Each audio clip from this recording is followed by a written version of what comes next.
I had the honor to speak in front of you in the last several years, showing first results about electrostimulation of patients with facial paralysis. So I will not start completely from the beginning. So there are patients with facial paralysis, often it's peripheral nerve damage, and to keep this muscle alive, I got the idea from this group to try electrostimulation. And with a device like this from Gerd and Timmermann, a German company, we were able to get a device approved for the use in the face and got good preliminary results in the last 2 or 3 years already. So big electrodes, a little bit too big for the face, a big interface interval of at least 1 second, 1000 milliseconds, but nice rectangular impulses. So we were able to stimulate denervated facial muscles. So by EMG we confirmed that there's no innervation on that side, but by stimulating we could create good contractions. We were focused only on these regions, not going higher. So this is from our point of view, works very well in most patients, because most patients suffer a lot by a loose cheek, and when they eat, food gets in the cheek and they have to put it back. And so we decided, let's start with a very similar approach in most patients, stimulate here, and not stimulate the face, not stimulate the eye region, not stimulate the forehead, because this is not so important. And we are also a little bit afraid about stimulating the eye too directly, because these long impulses create anyway some lightning effects, so that every time you stimulate there's a flashlight. So this is let's start a little bit away from this region. So having now stimulated perhaps 20 or 25 patients, we were not in a controlled trial, but just in a clinical routine. We now have enough data to look back into this data and see how feasible it is. I already showed you that the patients are happy with it, and there are no big side effects, no burn wounds, not too painful. All these patients are denervated only motorically, so the trigeminal nerve is fully working. So if it would be painful, they could remove the electrodes. On the other side, if it would be too painful for them, we couldn't stimulate them. So luckily these trigeminal pulses are feasible to use. To get an idea if there could be a benefit or could be any harm in electrostimulation, we were thinking about if the time point of renervation is pushed forward. All these patients are very different, so it was not easy to find electrostimulation in the control group equal to each other to really make a conclusion if there's a risk of delayed renervation or suppressed renervation. But luckily, at least 6 patients with electrostimulation were getting a reconstruction operation. So having a facial paralysis since a day or a year or 5 years, all of them got a renovation operation by the head of our department from the hypoglossal nerve to the facial nerve. And this, I think, is a good time point to start counting, because then we know the nerve fibers have to grow this distance and go into the muscles, and during this time we were electrostimulating. So we were saying, let's start here and count in these 6 patients how many days till we first seen their EMG any renervation. And this was in median 135 days. So the patients were not coming every week, they were not coming every 4 weeks, they were coming sometimes a little bit only every 3 months, so it's not a good controlled study. But anyway, from this 6 patients, the first EMG was a positive effect was after 135. There are a lot of more patients, 35 patients without electrostimulation, being operated in the same way by the same surgeon without any big contributing effects like radiation or cancer. And In this patient, only 31 showed a renovation, so there is a small risk of failure in this operation. Fortunately, it didn't happen in the electrostimulation group. And the median days for renovation is a little bit longer than in the group of the electrostimulation. So we were happy to see this. So from the clinical point of view, even if this is very preliminary, so it's not a study, the patients were coming in the, not in a very routine way. It looks like that electrostimulation is at least not preventing or delaying it, perhaps even promoting it, but yeah, I think that's too early to say anything about it. Different group of patients. These patients had denervation and renervation not due to surgical approach, but a spontaneous recovery. And here we found 8 patients who got electrostimulation and got a good recovery, and we have follow-up pictures of these patients. So this is the amount of months where we got the last follow-up pictures. And these are 7 patients with similar diagnosis and also similar time of the last picture series we took. So 18 months and 17 months. So the patient come in and get EMG examinations, but also standardized pictures where they in resting tone, where they smile, where they hook their lips. And with these pictures, we were able to give them to a student, a randomized. He's not knowing what he's doing and just rates the outcome. How good is this face looking? Are the faces look equal in rest?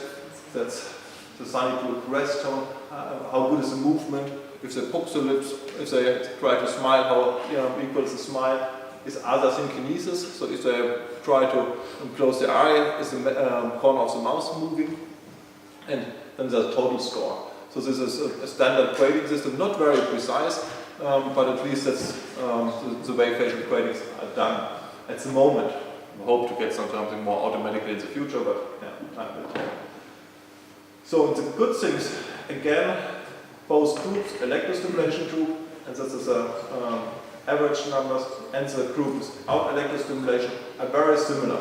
So the total nearly the same. Synkinesis, and the better is higher. So 100 would be perfect movement, and so it's far from normal, but it's similar and even a little bit better. Here, synkinesis, unfortunately, it's the other way around. So the score is not perfect, but it's not my invention. So 3 against 5. So a little bit less synkinesis, but I would be careful with small numbers. Movement score nearly the same, a little bit better in the group without electrostimulation, and the resting tone is the same. So again, functional and outcome measures in both groups seem to be more or less the same at a similar time point, average time point after the operation, after renovation. So clinical results supporting us that it's safe to go on with electrostimulation. Any questions so far?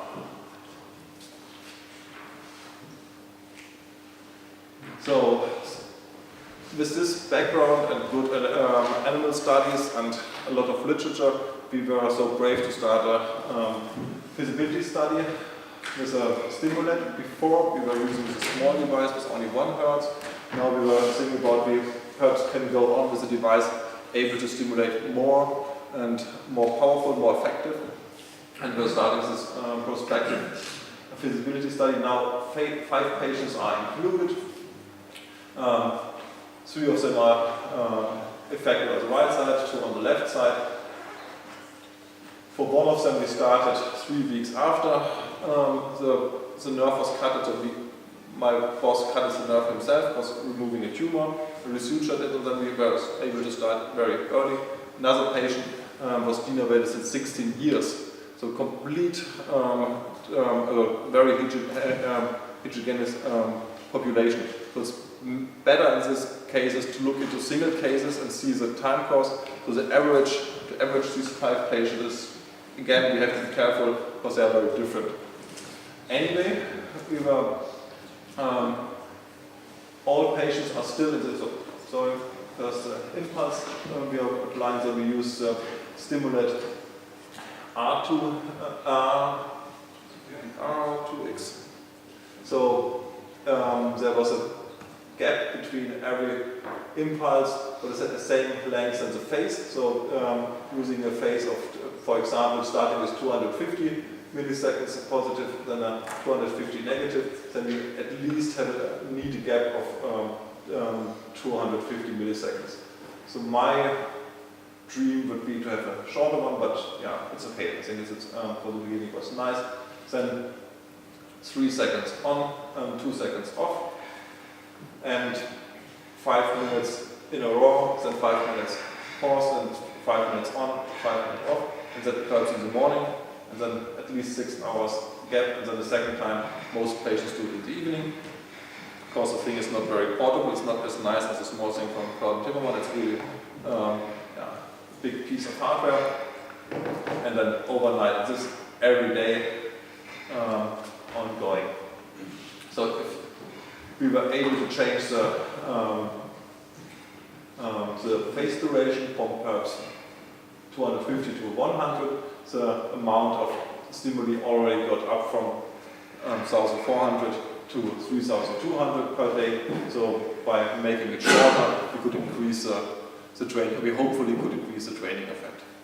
So that was part of the aim of the study, to condition the muscle to go to shorter stimulation devices. Did you do any optimization of these first machines? Yes, every time the patient is coming, we were trying to make a curve, seeing what is optimal patterns. So going from 1,000 milliseconds, 500 milliseconds, 100 milliseconds, and always going estimating the threshold for triangular, but also for rectangular impulses. So standard IT curves. These curves are a little bit random because the position of the electrode can't be always the same. But so that was the way we optimized the electrodes, the stimulation. And the good thing is that as we planned, we were able to reduce the stimulation, the length of the stimuli from time point to time point. So this is a patient number 3. It's a patient who's denervated for 16 years. So she was starting with, in her case, we were starting with 500 milliseconds and we're seeing nearly nothing. What was no surprise. After 16 years, there should be no muscles alive at all. But thinking about that, we could include her perhaps as a control. I said, let's go on. And surprisingly, 4 weeks later, there was much more movement. So really, it started to move a little bit in her face.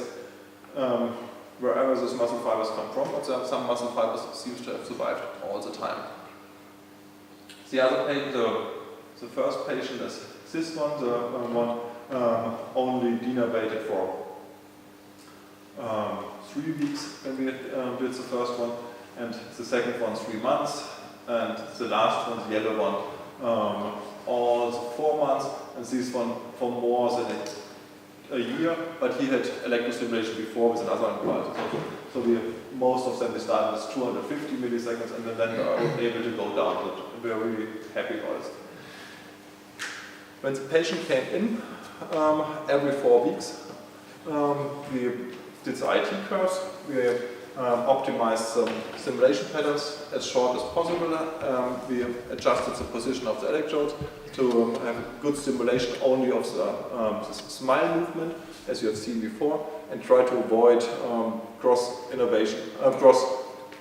stimulation by perhaps chewing muscles, because it's not very comfortable if your teeth clack together all the time. So, and this is big electrodes, it's done a little bit tricky to be specific. But the triangular impulses are also helping to prevent side effects like chewing muscles. Then we were running the new optimized patterns once for 5 minutes before sending the patient home, because in several cases the muscles were not strong enough, not well trained already to make this 5 minutes without getting into fatigue. In that situation, we were making the impulses a little bit longer again. We could also put in bigger pause in between, but we decided only to play with the length of the impulses. Anyway, even with this security measure of one test run, one of the patients was sent home with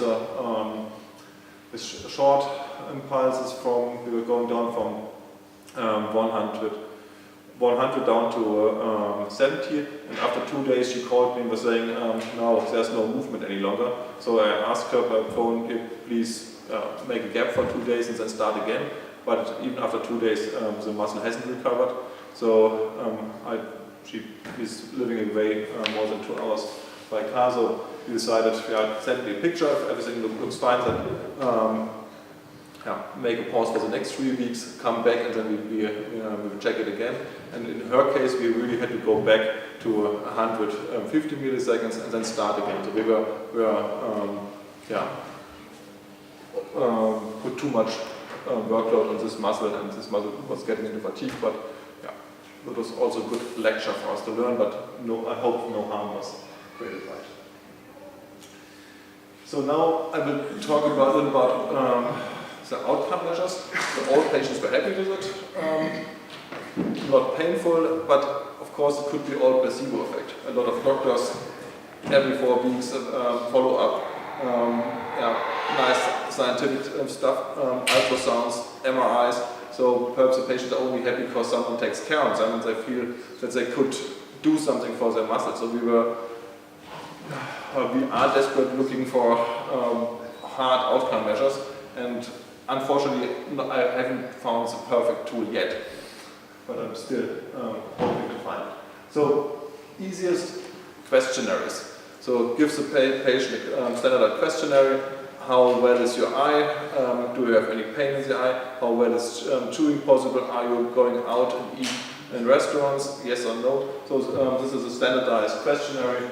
Face, it's called, and you can do it for all kinds of facial paralysis, and the patient can do it just themselves. What's good for us, so we save a little bit of time.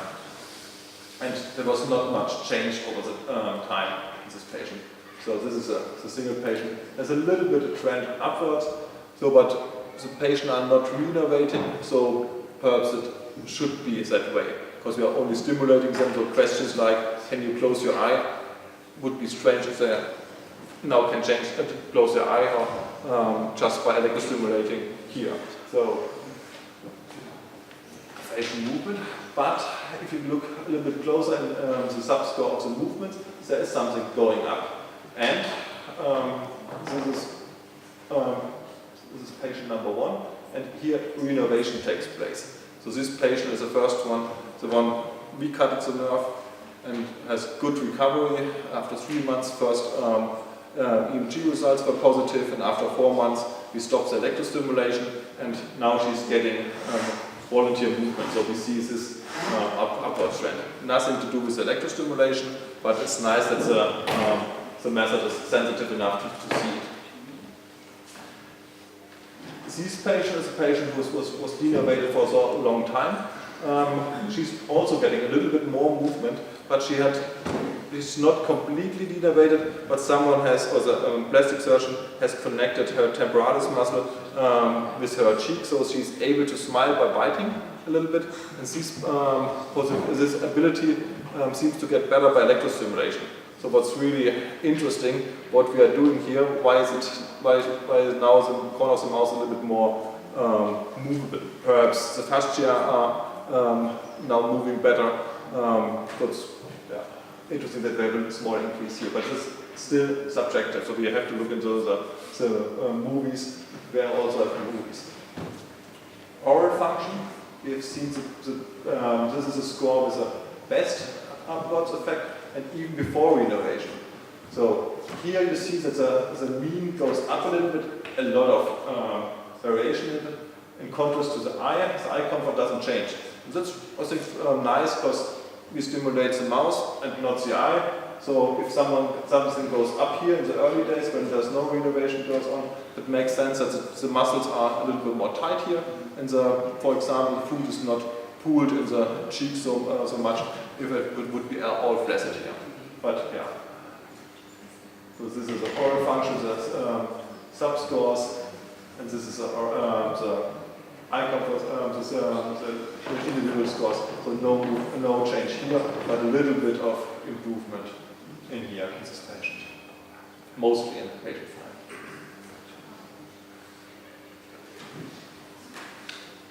The next tool we used is an automatic segmentation or automatic tracking of landmarks in the face. So all patients were placed in front of a 3D camera and asked to do some tasks.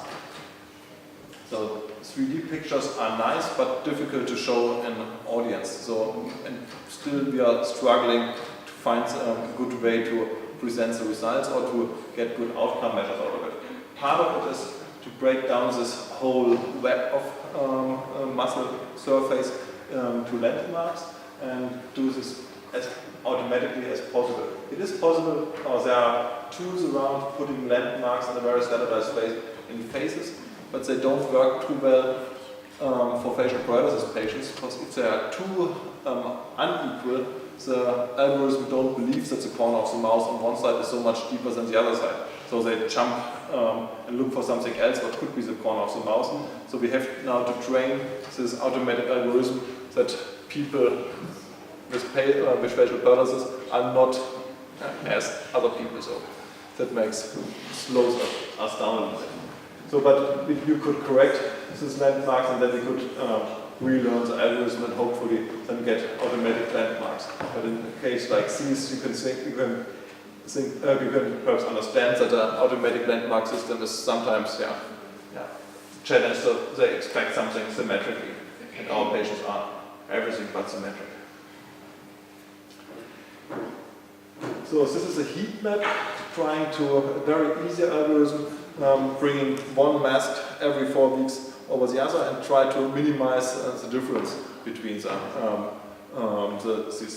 surfaces, and then highlighting the areas where most change happen. And on this side, we were just choosing the landmark here in the corner of the mouth, because we are hopefully hope that this goes up. And going up brings us to the question, compared to what?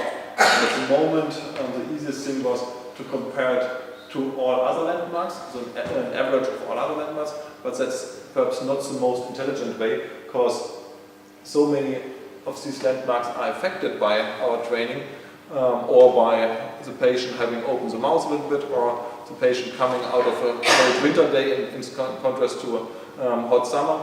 That is perhaps better to tell the machine just use landmarks who are very stable and not affected too much by soft tissue, but more by bones. So we have to do this analysis again with bringing more hard stuff in. Anyway, electrostimulation here on the first patient on her right side shows that the heat map shows much change here, so only change. So it's up to 0.3 millimeters, 0.3 centimeters.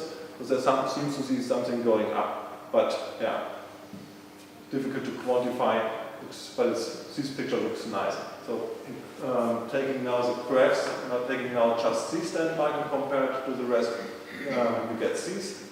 So 2 of the coordinates go up, and 1 of the coordinates goes down. Down means in that case that it comes forward, whatever that means. So the mouse seems to, on the affected side, seems to get outwards. That's nice, because it's pulled back to the away from the midline.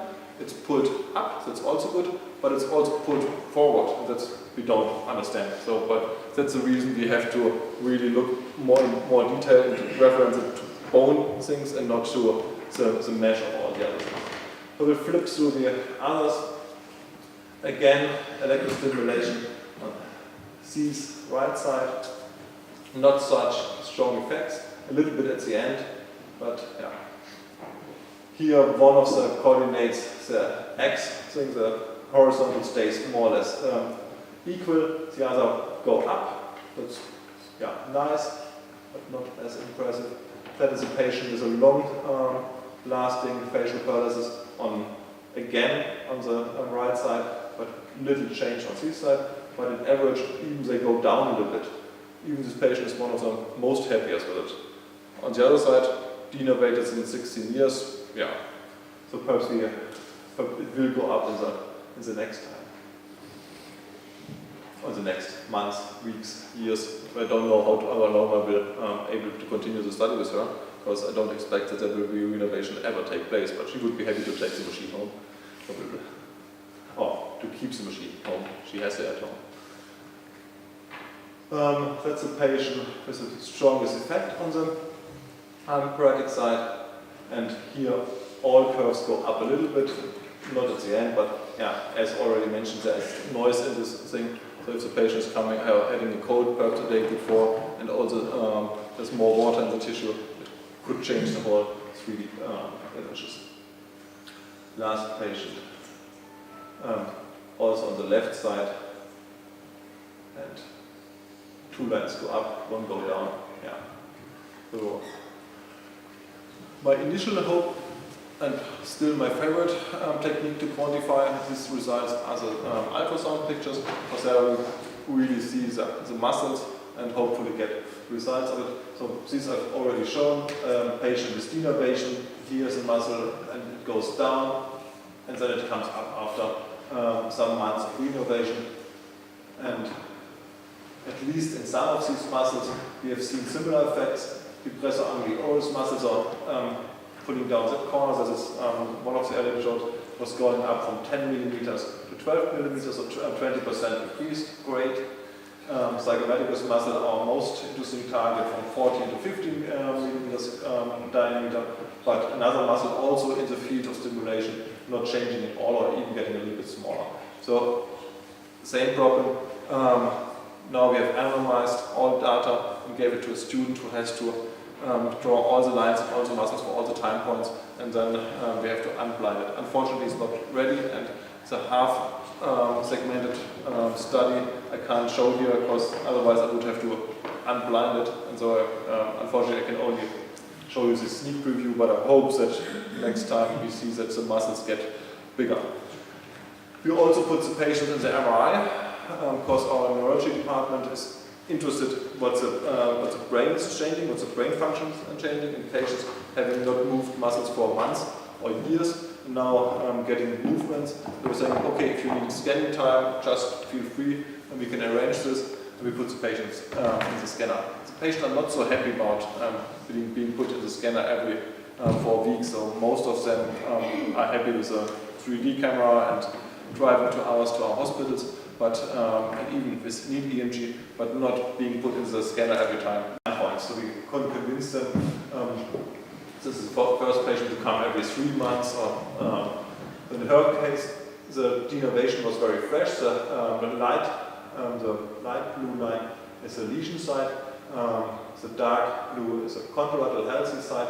So from the beginning, the volumes of zygomaticus muscle, of these muscle, seems to be nearly the same, and then falling down much even by electrostimulation, and then going up.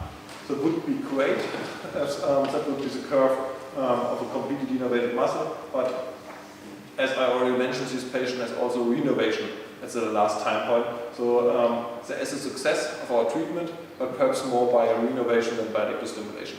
And that's the reason why I'm happy to have ultrasounds every 4 weeks. So at the moment I have renovation, I can just skip this, but I can use all data points before and tell something about electrostimulation and not about electrostimulation and renovation.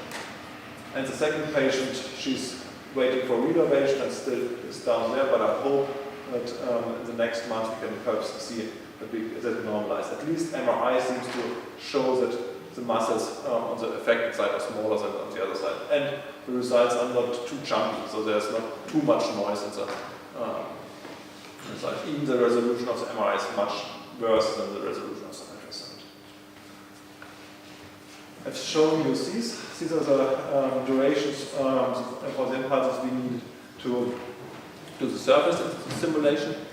The surface stimulation is a good tool tool a good way to help the patient, especially if the renovation comes back. But if renovation would not come back, like in the one patient with 16 years of denervation, it would be interesting to have something permanent. And stimulating twice a day is perhaps not the ideal thing. It's possible she's learning playing guitar now during this 15 minutes of electrostimulation. So she says she enjoys the time of electrostimulation, to use it for good things. But of course, an implantable device would be interesting. So how are the stimulation parameters with an implant in contrast to surface stimulation? Are they also changing? So, because even with 70 milliseconds, it would be not possible to build an implant with a surface big enough to apply this high current without corrosion. So hopefully stimulating the muscle directly should show much better results. And how do we know before building such an implant? Easy. Just to wake you up. So there are open surgeries. So from time to time we open up surgeries and we look at the muscles, and so we have the possibility to put a probe on it. And if we had the luck to have if the patient had the bad luck to have a constant denervated muscle, and we were doing some procedures perhaps to bringing some permanent tension in it by tendon, we were able to put a probe on it and see how long the impulse would be to stimulate this muscle. So those were promising results. And, but we didn't, so we were able to go down to 5 milliseconds in contrast to 50 milliseconds to surface. So we were thinking, okay, that looks good. But knowing that we can keep the muscle alive, we are not too much interested in opening up the phase too often. So what's easier than opening it up by surgery? Needles. Yeah. So we put needles in and did some stimulation, and the good thing is that it really works. So this patient is a patient number 2. Jelly on her face, because I've controlled the position of the needle by ultrasound. The face is a little bit numbed by local anesthesia, and then in the psychometricus muscle, with 2 centimeters difference, I put it 2 electrodes, and there's a little bit of movement of the horn of the mouse, but much more impressive, and that is a movement of the needles. 1 millisecond was possible, I think with 3 or 3.5 milliamps, and 2 milliseconds was a little bit better, and yeah, that was really promising that we could see something. We are very much on the safe side. It would be possible to go much higher from the theoretical surface, but at the moment to show just the feasibility, we were thinking not too much.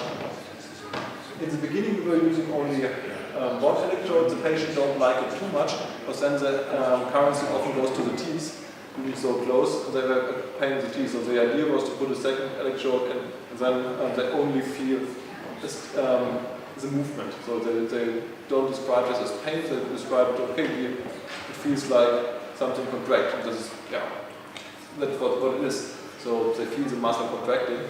So hopefully that's a way, or that it's a proof that electrostimulation, direct electrostimulation of denervated muscle by an electrode could be possible. So from our 5 patients, at least in 3 we were able to do it, and in 1 of these 3 we were able to do it in the beginning and after half year, and it looks like that the stimulation impulses go also down by direct stimulation in contrast to, in parallel to surface stimulation. It's not very controlled, because we are, under this condition we haven't done it so nicely controlled like in the surface stimulation, but it looks good. Thank you very much.